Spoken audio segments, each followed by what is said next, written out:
We're going to start with an artist who doesn't really fit neatly into Impressionism, and he's not really a realist either. Well, I should take that back. He does fit easily into Impressionism, but he himself never liked that label, and he refused to exhibit with these artists. He was producing art a little bit before the Impressionists, the main Impressionists that we'll talk about. And so he really was like a forerunner and somebody that they looked up to. He was a slight generation older than them, but much of his work really fits in actually exactly with Impressionism, although he himself never wanted to be associated with them in kind of a weird way.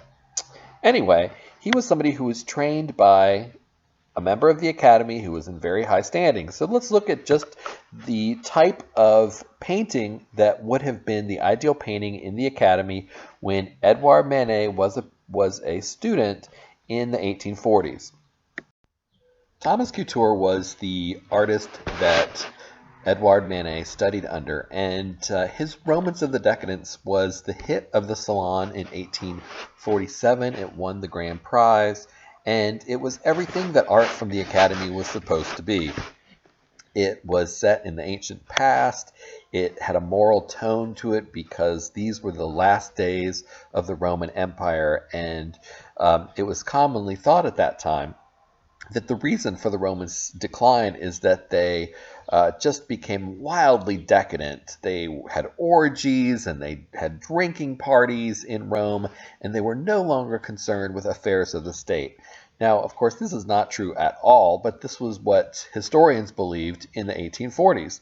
And so what you see here is the scene of an orgy. And you have this central figure, this woman, who is looking straight out at us, and she looks sad. And all around her, people are passing out or drinking some more or flirting with each other, but she's kind of staring out at the audience, got a somber look on her face, and that kind of lends a moral tone to the fact that she knows that things are not going to be well. In addition, all around them are statues that depict ancient emperors who ruled over a once mighty empire and now had to witness the debauchery of what Rome had become. So that the audience would have understood this, and if they didn't, then there was still another opportunity for them, because on the right hand of the painting, these two figures that have laurel wreaths in their hair, they represent Germanic tribes, the Germanic tribes that would come and sack Rome beginning in 376. And they are just kind of shaking their heads and, tisk, tisk, tisk, look at these terrible Romans. So it had a moral quality to it, don't drink and party and lose sight of what you're there for. It was set in ancient times. It was painted very realistically, use of linear perspective, use of atmospheric perspective, great chiaroscuro so that you can sort of see the forms of all of these figures. It had everything that a great painting should be. If we flash forward to the year 1863, which is the year that Edouard Manet made a big splash in Paris, but not of the kind that you see before you, this is a work by Alexandre Cabanel, The Birth of Venus, that won all the acclaim that year. So it's still the same issue.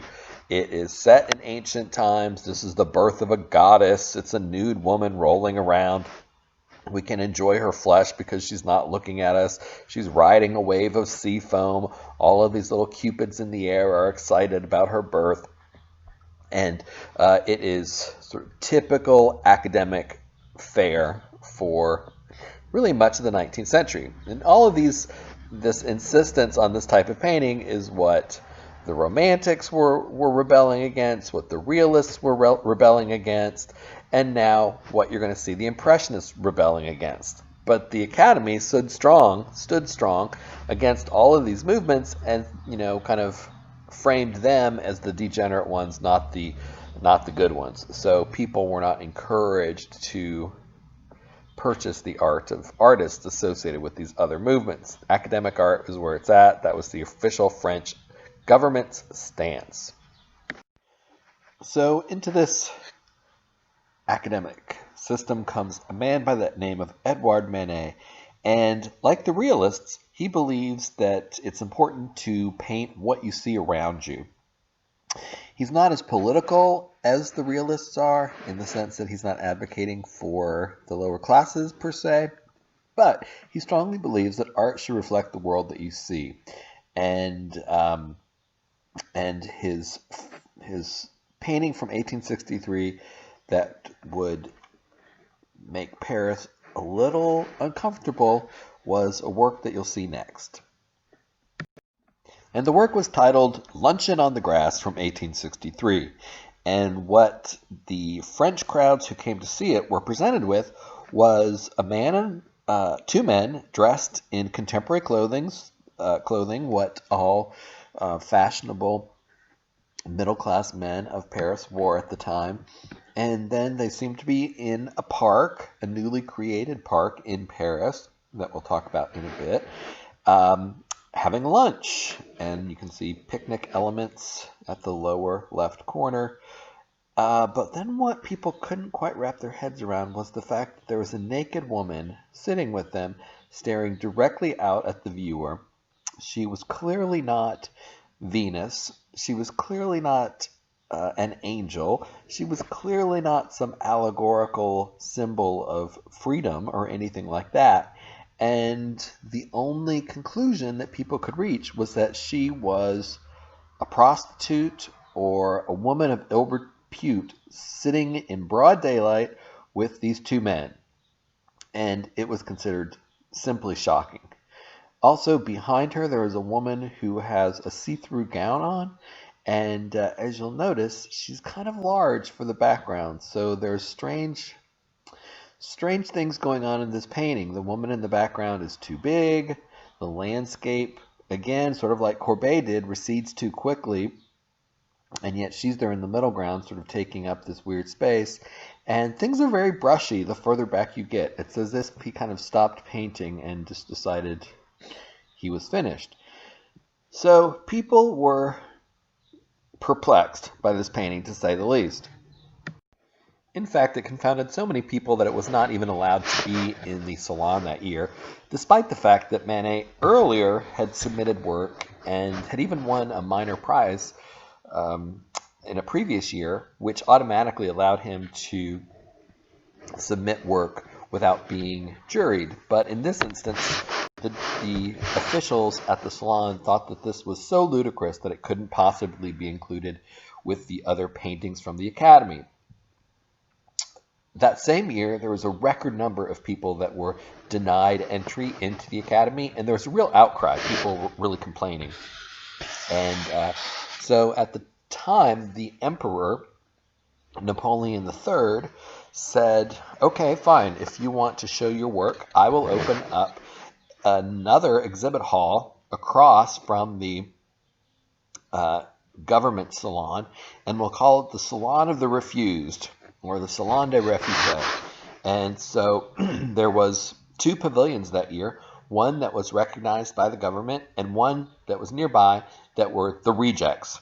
And basically that's how people chose to view these works that were in the rejected salon. They automatically came there with the understanding that these were inferior, that there was something wrong with them, and so they mostly went there to make fun of the work on view. Now, there weren't a great many masterpieces by today's standards in that show, except for Luncheon on the Grass, and the other pretty well-known work is this one called Woman in White, and it is by James Whistler, who was an American artist who worked mostly in London, but was also in France as well. And this is considered to be an important work by him. Anyway, so one of the things that the people in charge of the Academy were particularly upset by was that Luncheon on the Grass was set in contemporary times, but it was an update of an earlier work. So one of the ways that young artists learned how to paint and draw and to understand composition was go to the Royal Art Collection, which was at the Louvre, and they would copy works of art. And so there was an etching there by Marc Antonio Raimondi of a Raphael painting that no longer existed. And so this was an image that depicted the Judgment of Paris, who's on the left. There was basically a beauty contest, which Venus won. And all the gods are coming in to view this. And on the lower right corner, you can see 3 river gods who have showed up to be present to see which goddess is going to win the apple that identifies them as the best, according to Paris, the person named Paris, this man. And you can see that what Manet did is he lifted these 3 characters and he updated them and modernized them. And while the general public might not have recognized that he lifted this composition from this older source, from the Renaissance, certainly the people of the Academy did, and they found it somewhat disturbing, almost as if he was making fun of it, rather than paying homage or tribute to it. Because as we've seen throughout the semester, beginning with Masaccio, really, artists have often paid tribute to other art in their own work. But this seemed a little too much, again, for the members of the Academy. Some also drew analogy with this work that was then in the Louvre and by Giorgione, and tried to link it to this as well, and certainly it has similarities. But in this case, these 2 figures seem to be clearly non-confrontational and were always understood to be muses, almost invisible muses, that were hovering around these men. And that certainly was not the case with the woman in Luncheon on the Grass, who looks out at people and says, "Hey y'all, I'm really here. I'm here sitting with these 2 guys. Look at me. I'm looking at you." It's kind of a challenging look she gives us. And then, as I said before, it was those formal qualities that made people anxious too, particularly the middle and background. I'm comparing it with an homage that was done by a new wave band, Bow Wow Wow, in the early 1980s. They recreated this for an album cover, and you can see the woman in the middle in the white who's bending over. That would be a much more approximate size and distance than this large woman that you see in Manet's version. And if you look at the man who is on the right side, if you look just above his turban, that's a rowboat that's back there. And if this big woman set 1 foot in that rowboat, she would capsize it because she would be way too big. So again, there's a real discrepancy of scale right there. Plus, nobody knows what the hell that woman's doing. Is she like searching for minnows or something? It's just kind of strange. Now, Bow Wow Wow had 5 members of the band, so they put a person in the rowboat, but of course there isn't one in the work by Manet. And many people claim that this was unfinished because the brushstrokes just got more and more sloppy as he went to the background and did not seem to be finished. So there you have it, a painting that made people feel very uncomfortable and very unsure of this artist. But the critical reaction to this was really nothing compared to the critical reaction that a painting that he exhibited 2 years later would have. The Olympia in 1865 was a scandal, full-blown, and it played itself out in the newspapers of Paris of the 1860s when there were many, many papers. It was kind of like the heyday of the printed press in Paris, like the 1860s through about the 19 teens.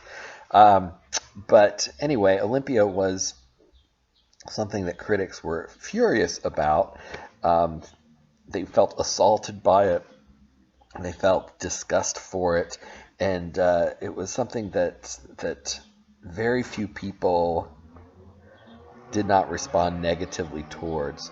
And when we look at it today, it seems like this rather innocuous image of a woman, although nude, staring directly out at us with another woman of African origin standing behind her.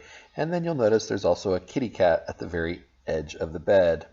Well, we're going to unpack this image and look at exactly what Manet was trying to do with it and how he was really challenging a lot of ideas and a lot of uh, previously held sort of suppositions about what art should be like, and really exposing a lot of hypocrisy in the art world and what was considered appropriate and inappropriate. So it's a lot to sort of unpack. So let's look at the Olympia in really some depth.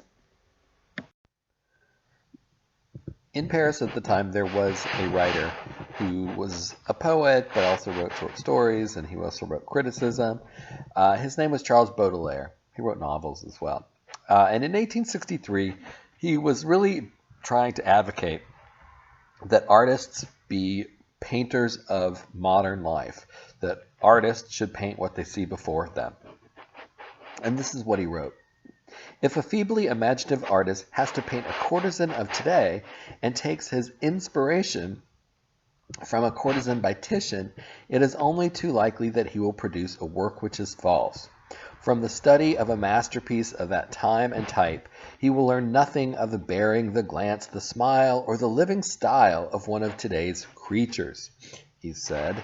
So he's kind of holding up to criticism the idea that artists went to the Louvre and painted from old masters, and he argues that it just makes them produce images that are old and really irrelevant to the life of Paris in 1863.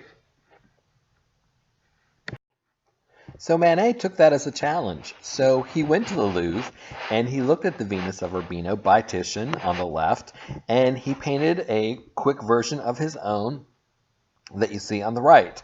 And he determined that from that he was going to produce a work that was entirely original and that was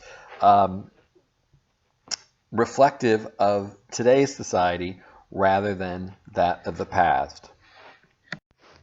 So he painted Olympia, and Olympia was a common name for prostitutes at the time. And so what he was saying here is this is a modern day prostitute.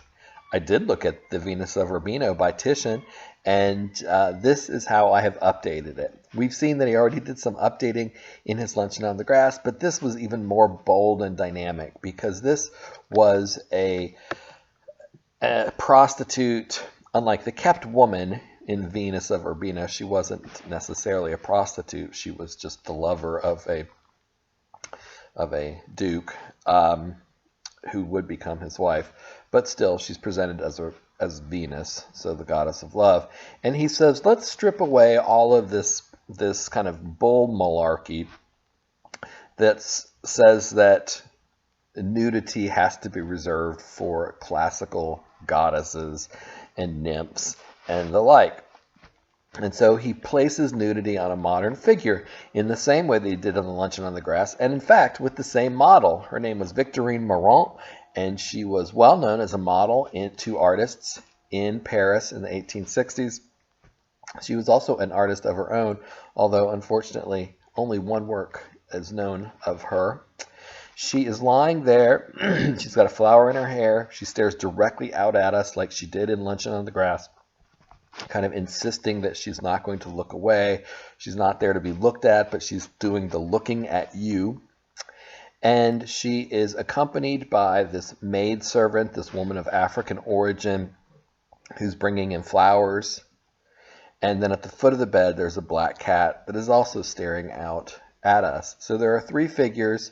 They kind of mimic the figures in the Venus of Urbino. In this case, he's replaced the dog with a cat, and there are two servants in the background, and he's replaced that with just one. So this said to the viewers, I'm a prostitute, I'm a prostitute, I'm a prostitute. And more importantly, he says that for a nation that would accept the nudity of this passive birth of Venus that was so important to the 1863 Salon, but can't accept the nudity of a contemporary woman, he felt was simply hypocrisy. And so he's definitely juxtaposing this idea of Venuses, which were so popular, if you think about the Daumier political cartoon. Venuses, always the Venuses. Um, French men couldn't get enough of looking at these Venuses or looking at harem girls who were naked or a variety of women who were different and other. It was okay to look at them, but it was not okay to look at a nude of a contemporary Parisian woman of European origin.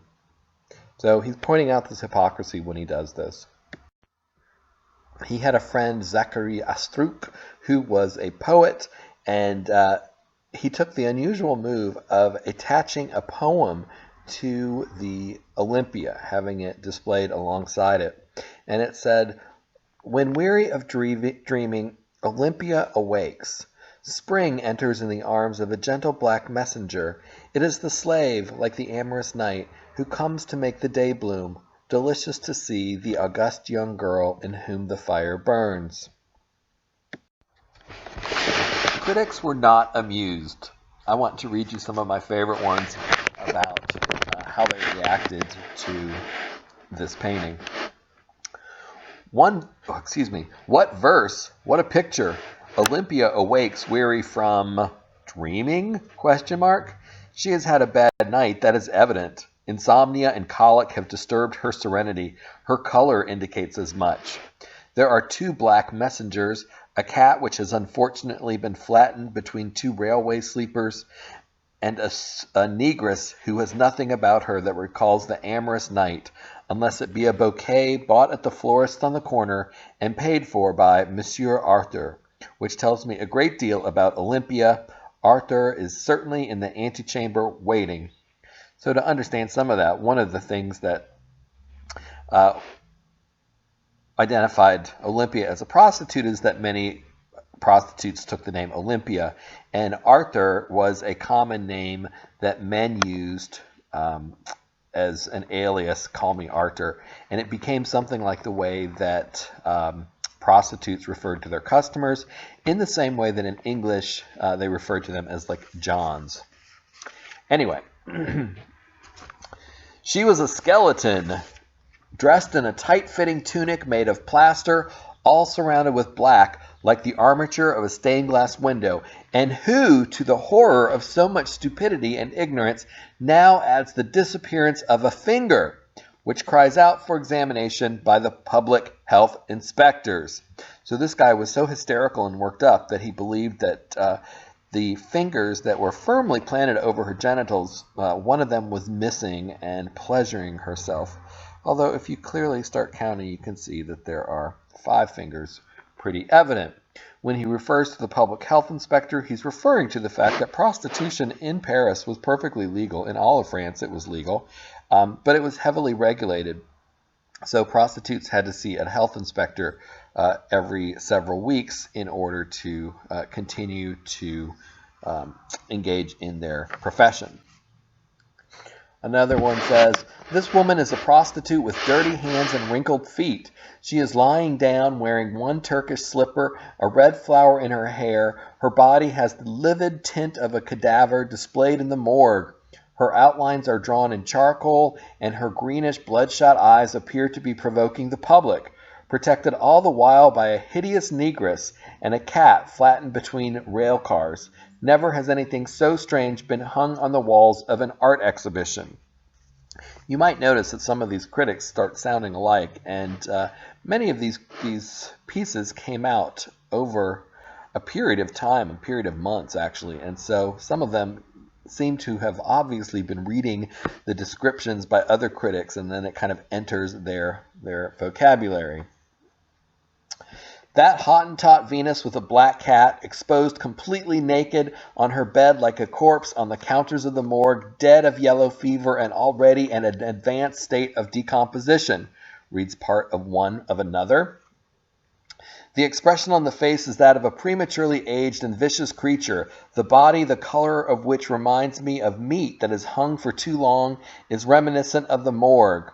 A hideous negress dressed in pink is holding the bouquet of doubtful allegory, whilst a black cat, arching her back, comes and prints the unequivocal trace of the place in which she treaded with her paws." Then another one says, "Why the devil is that big woman called Olympia?" And the other one says, "Perhaps it's the name of the cat." Then a final one says, "This Olympia is a sort of female gorilla, a grotesque in India rubber outlined in black. Apes on a bed, in a state of complete nudity, the horizontal attitude of Titian's Venus. The right arm rests on the body in the same fashion except for the hand, which is flexed in a shameless contraction." Again, this person thinking that she's applying too much pressure there to her own genitals. They go on and on. They call her unwashed. They talk about the black circles under her eyes. Her body is dirty. She's filthy as coal. The shadows are indicated by stripes of blacking of various widths. So they're very upset about the way she's painted and about what she represents and about who is with her, the cat and this woman of African origin who they keep calling hideous. So one of the common concerns, of course, was that Olympia was a prostitute, and these men who were writing these descriptions couldn't help but describe her in really horrible terms, as as a corpse, as a grotesque, etc., etc. And that reflects something of a hysterical nature that was happening in Paris in the 1860s among a certain group of men. And it had to do with prostitution, which, as I mentioned, was perfectly legal in France at the time. And typically women were associated with brothels, and they had a madam, and they underwent these health inspections that I just discussed. They had to register, and they had numbers that were given them by the city. But as Paris was changing, and I'll talk about the complete changing of Paris in a little bit, these areas where prostitutes used to be, these red light districts, were destroyed, and new buildings and new boulevards and things were placed in its place. And so now there wasn't one concentrated area where you found these brothels. So, for example, we might refer to that as a red light district. Even to this day, if you go to Amsterdam, there's a certain region of the city that has all the brothels because prostitution is legal there. So that didn't happen, and instead brothels were scattered throughout the city. And even more than that, with the huge influx of population into Paris, more and more women were being forced into prostitution when they couldn't find any other work. And they were just kind of doing it on their own. They weren't joining a brothel. They were unregistered prostitutes. In the middle of the 1860s, at the exact time that Manet paints Olympia, it was estimated that there was somewhere in the neighborhood of 120,000 prostitutes in Paris. That's just in one city.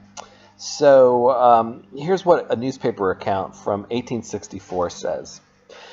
Uncontrolled prostitutes, that is to say non-registered, form the majority of the personnel of prostitution in Paris. They are everywhere, in the cafe concerts, the theaters, the balls. One meets them in public establishments, railway stations, and even railway carriages. They are there on all the promenades in front of most of the cafes. Late into the night, they circulate in great numbers on all the finest boulevards, to the great scandal of the public, which takes them for registered prostitutes breaking the rules, and thus is astonished at the inaction of the police in their regard. So registered prostitutes wouldn't be out soliciting their business. They would be in the brothels where they belonged. So there's this real concern about women in public and not being able to tell if they were a prostitute or not. Another concern with the Olympia was that she is in this horizontal position, and prostitutes were often referred to as horizontal women. And in fact, there were these photographic reproductions of prostitutes that circulated throughout Paris, in which they were lying on these beds or sofas, assuming a position somewhat like that of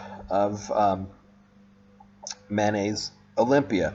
And these were referred to again as horizontal women. So there was this seemingly bold affront to the dignity of art when it was thought that Manet might be duplicating the pose of these what would have been pornographic images of prostitutes that circulated among men in kind of a very private sort of collecting way.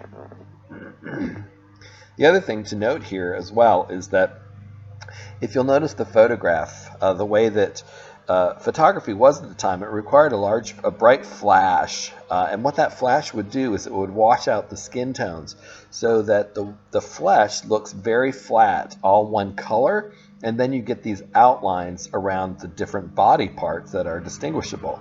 And that's very much the case with this Olympia, as they're talking about her being encased in plaster, or they talked about her being like a figure from the morgue. That's what they're referring to. And it's believed that Manet was looking at photographs and what photographs did as he painted this. And he wanted to paint her not like she would have been in real life, but as if she was a photograph. So he's translating something from real life to photograph and then back into a painting in an interesting kind of inversion of things. He was trying to be modern. He was trying to mimic what photographs would do in this painting by replicating these things. Then you also see that when they talked about her being the black lines around her, like she was stained glass with armature, those are all related to this idea of the lines around her and the photographic technique that did that. Not only were these critics upset about being confronted by a prostitute, but they were also upset about the cat taking the place of the dog at the foot of the bed. And cats at the time were thought to be sort of vocally aggressive about sex. And also there was this phrase in French that connected a cat, the word for cat, with female genitalia, just as we have in English, as was so graphically demonstrated during the presidential campaign. And so that would have been very evident to people looking at this. And this description of cats was kind of the way people thought about them. An animal so keen on maintaining her appearance, so silky, so shiny, so eager for caresses, so ardent and responsive, so graceful and supple, an animal who makes the night her day, and who shocks decent people with the sound of her orgies, can only have one analogy in this world, and that analogy is of the feminine kind. So this idea that hookers were like cats in heat, etc., was this prevalent understanding, and that came to bear in the discussion over Manet's Olympia as well. Finally, the third member of this grouping is the woman from African origin, the servant bringing in the flowers. And people were just as disgusted by her. They called her hideous and an ape and a number of things. And this has to do with what was widely prevalent in France at the time, and that was this racist belief in polygenesis, which basically meant there was a separate biological origins of humans, and we evolved at different rates, it was thought. And so African people came from a different species, evolved more slowly than people of European extraction, and so they were lower on the evolutionary scale, it was believed, and they were thus different. And they were believed to be biologically different. And so, for example, it was thought that women of African origin were predisposed to really enjoy sex, and in fact they were often described as nymphomaniacs who couldn't get enough of it, unlike European women who it was commonly believed disliked sex, had no interest in it, only did it to please their husbands. But women of African origin were believed to be different, not only in their interest in sex, but in their very physical biology. It was believed that their genitals were different than those of European women, and that's what made them crave sex so much. this idea lived on for quite a while, this idea of wild women, even into early years of the films. This is a film from 1914 that sort of has this, equates this woman with an ape, and this sort of graphic sexuality that was linked to that idea. In European paintings at the time, they were often part of harems because they were highly sexed, and so harems were highly sexed places. So it wasn't at all uncommon to see a woman of African origin in the many paintings of harem girls that were popular in Europe at the time, as you see on the right. You may have noticed that at least one of the critical responses referred to the Olympia as the Hottentot Venus. And the Hottentot Venus was unfortunately a historical character. She was a woman. Saartjie Baartman was her Dutch name she was given. She was captured in South Africa and taken against her will to Europe, where she was forced to perform these dances of her Khoi people. And people came to see her, and she wore these skimpy outfits, and these are two illustrations that are kind of poking fun at everybody's response to Sarah Baartman, Saartjie Baartman, but she also was called Sarah Baartman in England. And people were fascinated by her oversized buttocks that are even more oversized in drawings of her. And in particular, there was this fascination with trying to see her genitals because people wanted to see for themselves how different she was. So she unfortunately got ill and died when she was in France. The French government claimed her body, where they cut out her genitals and put it on a jar to display in the Museum of Mankind that they were creating, so that people could sort of solve their curiosity. And they made a life-size nude model, wax model of her body that they put on display so people could continue to look at her. They kept her body and her bones until the 1980s, when they finally relinquished and gave her body back to the Khoi people, who were able to give her a proper burial. So it's a very dark and sad legacy of racism and inhumanity to different groups of people, but this sort of sexualization of her, this fascination with sexual difference, is one thing that really marked the misinformed and sexually repressed people of Europe at the time. And that also went into the great kind of surprise and shock of this painting by Manet. The whole name of the Hottentot Venus was a joke because it was this idea that this woman with an African body was so far from the European ideal of a Venus that it was almost like a cruel irony when people called her that. And it was something that it was kind of insidious. Nevertheless, Olympia was no Venus either, and that outraged people. And so what you see with Olympia is that both with the subject matter, it was seen as very confrontational and in your face, and so was the style in which it was painted, particularly the flatness of her body and the outlining. So that really established this critical reputation of Manet in Paris as somebody who was really very bold and confrontational in his art. As for Victorine Meurent, she was somebody who researchers have really done a lot of investigation into who she was over the past 25 years. It used to be that very little was known about her, but now quite a bit of her biography is known. It's known, for example, that she began to model for Thomas Couture when she was only 16, and that it's likely that that is where Manet first saw her and met her. She was an accomplished musician who taught lessons in guitar and violin. Manet continued to work with her until about 1870 is when the last work that featured her was done. But she was also a model for people like Toulouse-Lautrec and Edgar Degas and other Impressionists as well.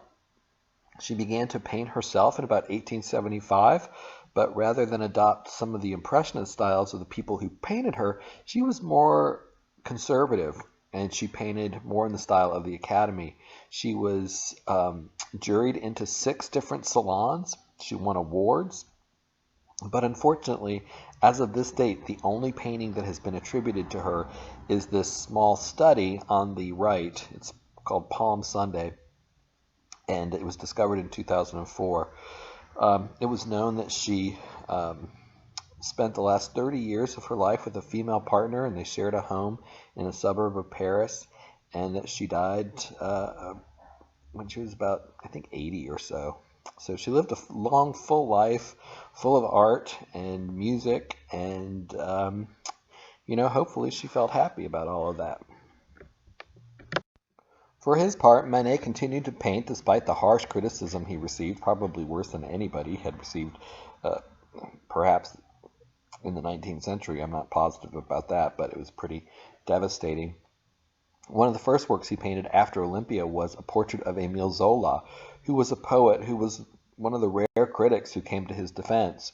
And you can see in his portrait of Zola there on the right that he painted him writing. We're looking at a book at his writing desk, and pinned to the wall in the back there are a couple of things.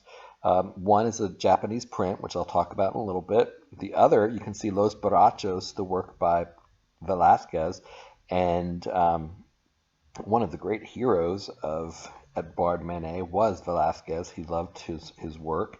And then in front of all of those, you can see a reproduction copy of the Olympia there in Zola's study. And these are some of the words that Émile Zola wrote in defense of this painter who would become, his friend. A young painter has obeyed in a very straightforward manner his own personal inclinations concerning vision and understanding reality. He has begun to paint in a way which is contrary to the sacred rules taught in schools. Thus he has produced original works, strong and bitter in flavor, which have offended the eyes of people accustomed to other points of view. One of the things I was alluding to earlier was this reconstruction of Paris, and it was this ongoing project that was the brainchild of Napoleon III, and the man he selected as his urban planner, as his sort of urban designer, his name was George Haussmann. And the situation was what I've already mentioned, just the huge influx of people in Paris. The population had doubled in the previous 40 years. Paris itself had not expanded. There were large sections of tenement dwellings where people of great poverty lived, and particularly they had concentrated in the center of the city. And this was of concern to Napoleon III because they were located very close to the capital where the assembly met and where Napoleon III himself, where his offices were. And in the uprisings of 1848, one of the ways that they'd been able to shut down the government is that the working class was surrounding them so closely, and they were able to barricade the roads and keep the army from coming in to help the government. So Napoleon III decided that it was in the best interest of the country and him to reconstruct Paris. Paris itself at this point was 1,000 years old, over 1,000 years old, and the streets were narrow, and it didn't have proper water or sanitation, and it was just a hodgepodge of different buildings that had gone over the years with no sense of urban planning. So beginning in 1854 and lasting until about 1870, the first major phase of reconstruction saw much of Paris torn down completely and rebuilt. And the man who instituted this plan was George Haussmann. And in those 16 years, Paris really became a new city, one that was um, really meant to demonstrate a brand new modern city, that France was the center of the new world, of this, well, the new age, I should say, not the new world, but the new age, the modern age. So gone were these tiny dilapidated streets, and instead you had these wide boulevards. He created a whole system of parks where there had just been streets and buildings, these parks that we saw the luncheon on the grass taking place in 1863. He created a much more effective water flow to the city, enabling the city to have greater access to fresh water. That brought with it all kinds of good new health ramifications. They installed gas lights in the streets so that at nighttime along these boulevards, people would feel safer being outside. Created large apartment complexes. Downtown was the place where new storefronts were being located, and they weren't mom and pop shops. They were this new thing that was all the rage in the in the middle of the 19th century, these things called department stores that had multiple floors, and they were stocked with all kinds of things that you would need, from things for your home, for clothes, etc. And these department stores were notable because they sold clothes off the rack for the first time. The Industrial Revolution had brought about the possibility of everybody having access to clothing that looked similar. And this was very significant because it meant that people no longer had to rely on having a family member who was good at being at working with textiles to create them clothing. Most people couldn't afford to go to a seamstress or go to have clothes tailor-made unless you were wealthy. And then wealthy people sort of flaunted this ability to have these clothes that were made specifically for them. Clothes off the rack was really this kind of democratizing gesture so that suddenly everybody could buy the same thing and everybody could look alike, as in this Abercrombie and Fitch ad over here. And it's kind of like the argument for wearing uniforms in high school, for example. So if everybody's wearing the same thing, you can't tell who's rich and who's poor, etc. It sort of levels the playing field.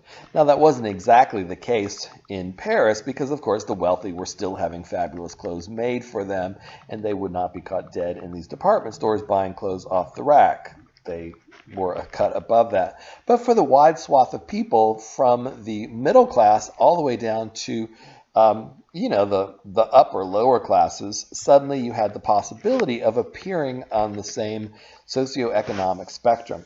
And oftentimes these clothing styles reflected the trends that they saw associated with the fashion of the elite. So there was kind of a trickle-down effect in that sense, that the people with less money would wear clothes that had perhaps been worn by wealthy people, 1 or 2 years earlier. So there was an interesting sense of not being able to tell just by looking at somebody what their socioeconomic status was. And with this new Paris came this new Paris public life where people spent time in the parks. For example, here is another painting by Manet. It's this cafe concert taking place in the Tuileries. People have gathered. They're wearing their clothes that they bought off the rack, but they look pretty fancy to us. The men have the beaver caps on and their black coats, which were all the rage and all the style. And they're awaiting around and they are anticipating a public concert. And you have the first vestiges of modern public life that are starting to occur. People want to appear at these things and be entertained by the state that's paying for it, in this case the city of Paris, and they want to check each other out. Everybody's cruising. It's the beginning of cruising culture, looking at what people are wearing, kind of being excited to all be together and to all be looking great and to feeling fabulous about life. This extended to the bars where people would meet for drinks and where They would be different forms of entertainment. And Manet captured all of these things in often what seemed like snapshot styles, where you have these interesting croppings of people. For example, the man's head over on the image on the right is just sliced off. You can't see his face, although you can see his sideburns and his beaver cap. Or the woman on the left is just cropped off and you can't see her. Now, it's interesting because we look at these paintings and we see, oh, just people enjoying beverages and cocktails at a bar. But it's important to note, for example, if you look at the work on the left, pretty much just the women that are there are working women. So you see in the very background a woman who's like a dancer or a singer on stage, and then you see a waitress, and she's the one drinking the beer, and then you see the woman at the counter next to this man. When you see women in public places like this, most likely they are prostitutes, because if you are a woman of kind of a with moral fiber, you didn't go to bars or restaurants, even if you were in the company of a man, like your husband or something. This would have just been considered to be um, unacceptable. Now, you could go to concerts and things such as the one we just saw and still be respectable, as long as you had a chaperone and a husband and things like that. Women could certainly go to certain events like the opera or to these dance recitals, as we'll see. But much of this public life of Paris was closed off to women, unless you were a working class woman, in which case you probably wouldn't appear in a bar like this. You would be in a sort of a lower class bar. Or you were a prostitute, in which you would mingle with the upper class men because they had money to pay for luxuries like prostitution. So it's most likely that every woman you see is a worker of some sort, whether she's low class, working class, waitress or entertainer, or she's a prostitute in one of these images. Many Impressionist painters would be kind of confused by the idea of working class women and the confusion around whether they were sexually available or not. And same with entertainment, women who did entertainment like dancers. And you'll see this kind of played out in some of the paintings that they will do. Now, these two paintings and the two paintings I just showed you all are by Edouard Manet, and they're all examples of why he really should be classed as an impressionist, because he's painting modern life, he's painting it as he sees it, he's painting these fleeting moments of the dancer just flitting across the stage and these people turning their heads to pay attention to it, and the waitress with the glasses and taking orders. Or over here on the right, you've got the bartender, and she's addressing the customer, the client, and you can see all the people mixing around in the mirrors in the background. So it's all this very exciting slice of life, this new Paris, this Paris that everybody was excited about. And that's going to be what the Impressionists are going to be committed to painting. And this is why they think that Edouard Manet should join them, because he was doing it before all the rest of them. Impressionism today has so many fans. If you have an Impressionist show in a museum, you can expect to have long lines of people coming to see the work, because it evokes in a lot of people just this image of a beautiful, wonderful life of people out in the countryside and flowers and beautiful sunshine.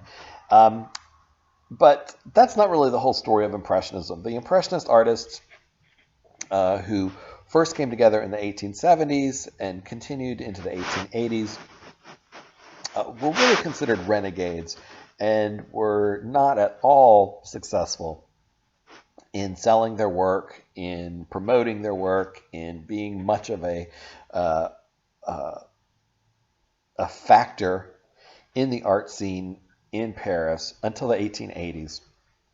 And it was only in the 1880s, after really, for some of them, some really dark years of poverty and struggle, did these artists finally find some financial success in the 1880s, and then for the rest of their careers. But the first years were definitely difficult for them, And it was these years in which they were really focusing on the city of Paris.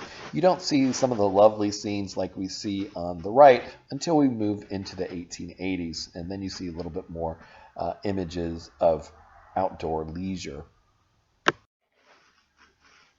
The Impressionists, or the people we call Impressionists, had 8 exhibitions between 1874 and 1886 in which they grouped their work together. They called themselves the Anonymous Society all the way through to the end. The label Impressionism is something that a critic labeled them, and it has sort of stuck over time.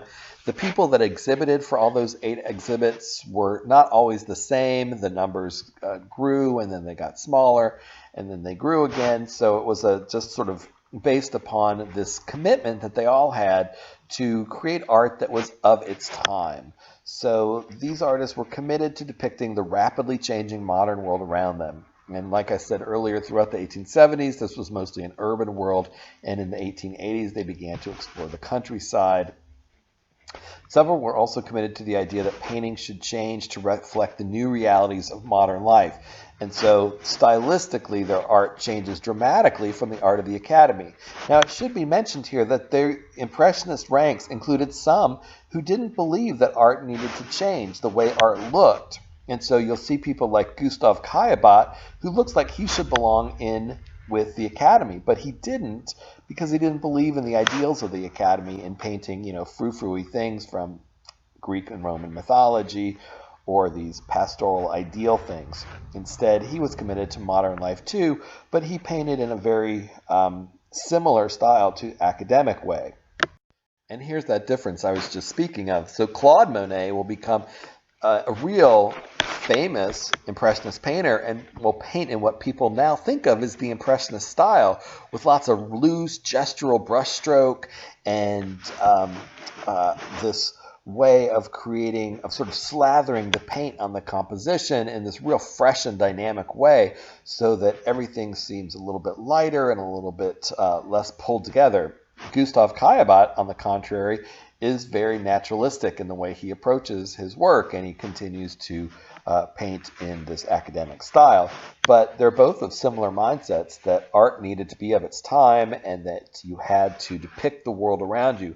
And that's what both of them are doing. Claude Monet is looking at a harbor and looking at the boats going out in the early morning.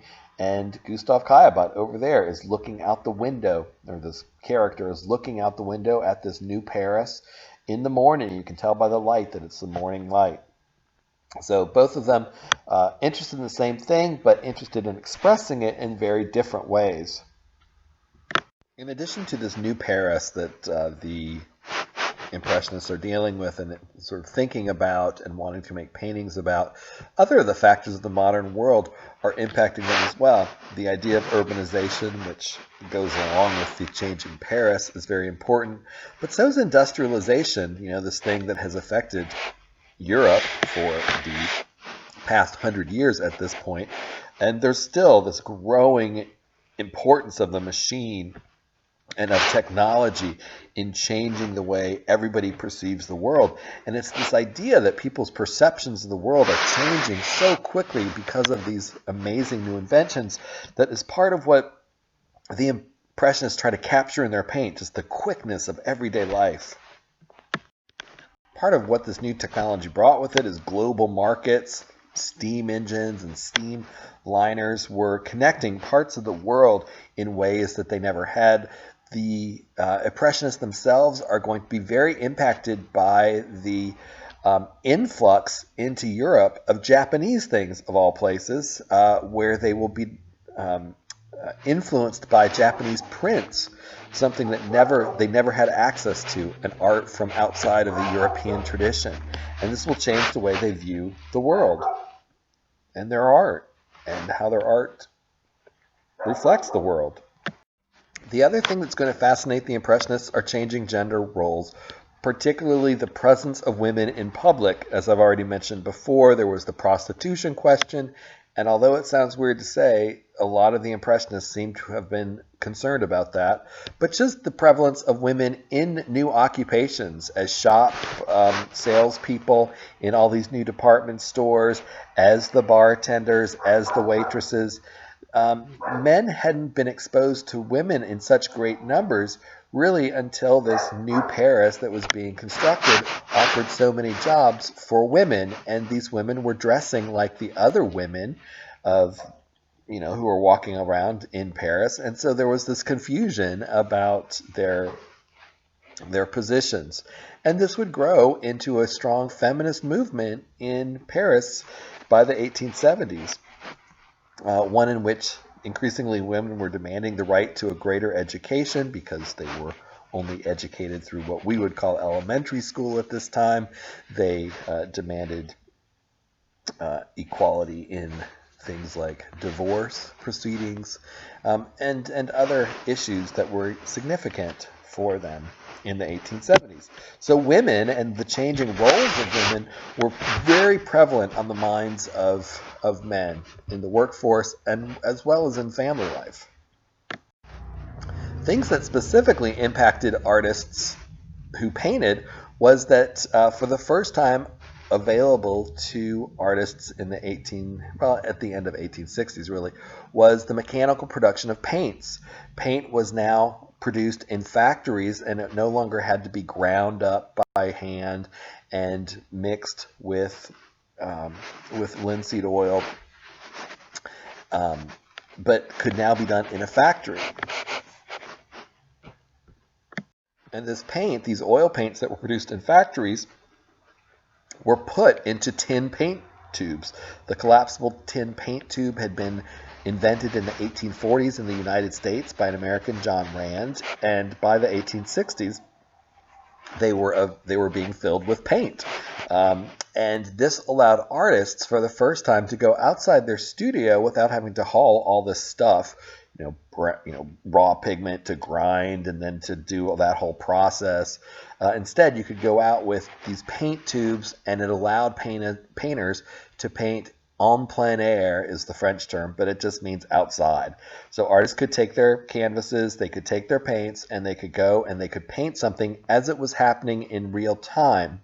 And this is very important for the Impressionists, because until this point, artists would go out, certainly, into the real world, and they would make sketches, and they would come back to their studio, and they would convert those sketches into paintings with their canvas on the easel and their paints and their assistants. But now, these artists could go out and paint on the spot, and so that allowed for an immediacy of effects that you didn't have when you were back in the studio trying to remember how something looked at a particular time. So it gave a great deal of kind of accuracy on the spot detail. Finally, one of the things that occurred as the mechanization of paint became more and more prevalent is the producers switched to poppy seed oil, which was cheaper than linseed oil, which had the effect of making paint thicker. Now, artists could still thin their paint with turpentine and various other solutions and solvents, but this thickness of the oil, some people attribute to the new thickness that you start to see in Impressionist paintings, where artists are really laying on the paint in thick gobs. There was an important concept that related to the Impressionists as they walked around this new city of Paris and kind of gaped in wonder at all of it, and that is this idea of the flaneur, a French term. And this is what it means. This is what a writer of the time wrote. The street becomes a dwelling place for the flaneur.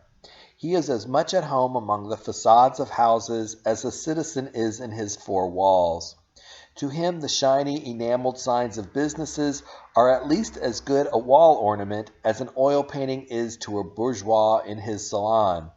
The walls are the desk against which he presses his notebooks, newsstands are his libraries, and the terraces of cafes are the balconies from which he looks down on his household after his work is done. So the flaneur is this idea of somebody who's very at home walking the streets of Paris and looking at it and observing all of the new wonderful things, whether it's the clothes of the people or it's the steel beam construction of this bridge on the left. The work on the left is by Gustave Caillebotte. The work on the right is actually by Edouard Manet. Although he doesn't like to be called an Impressionist, he really is. And in Impressionist paintings, like the one by Monet on the left or by Caillebotte again on the right, you'll notice a lot of men standing around on balconies looking at this city that they love, that they own, that's part of them, that is new and fantastic. One thing to keep in mind, though, is there was no flaneuse, and that would be the feminine version of a flaneur. Although the Impressionist group was open to female artists. In fact, 4 artists exhibited with them through their period in their 8 exhibitions. The women painted things that were very different, as we'll see. The work on the left is by Bertha Morisot, and the work on the right is by Gustave Caillebotte. Women were not allowed, as I've already mentioned, in public spaces in the same way that men were, without risking their reputation. And the women who were painters were women of reputation. They were not working class women that had clawed their way up. That simply didn't happen, although we'll see an example in post-impressionist time period. But so they were often to the margins. They didn't paint the city. They painted homes. They painted outdoor scenes in parks that were away from the city and were on private estates. And the subject matter of women artists, women impressionists, are going to be very different. One of the most well-known images of flaneurs is this painting by Gustave Caillebotte of this man, and this, in this case, this is a respectable woman. They must be on their way to something. She is with him, and there doesn't seem to be any indication in what she's wearing that she might be a prostitute. But here they are as a couple, and they are walking the streets of Paris, and everybody has their umbrella. And these umbrellas are new things, newly available in department stores, something that at one time only wealthy aristocrats had, and they would have had umbrellas made out of fabric, but these new umbrellas were made out of this synthetic material that was part of the great industrialization and technological revolution that was going on. And so people could stroll and check things out on the street. Even when it rained, they could stay dry. In all kinds of weather, in fog, particularly the Impressionists would make their way, and they would go outside and they would try to capture the light effects and the ethereal effects of different weather elements. In fact, one famous English person, Oscar Wilde, said, "Fog never existed until the Impressionists painted it," meaning that it was this, you never really appreciated the beauty of fog until you started to see it in these paintings by these French artists. Even scenes that we would think would be kind of ugly, like smokestacks chugging out smoke and trains coming into station with their engines roaring and the smoke sort of polluting the sky. These weren't any kind of criticisms about destroying nature. These were all about, look what we can do. Look what mankind has been able to do. Look how productive he can be.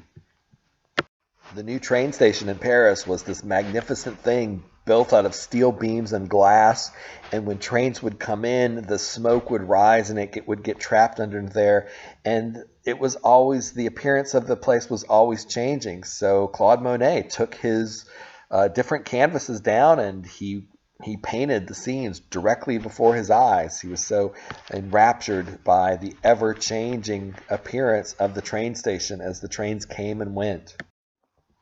Or here we see another image in the train station with Monet.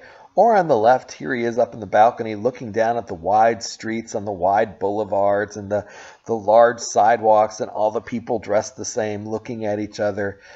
Paris was the place to be, and these artists were really excited to be here and to capture it in all of its fleeting glory. Anyway, we'll stop here for part 1, and when we return for part 2, we'll look at some of these artists individually.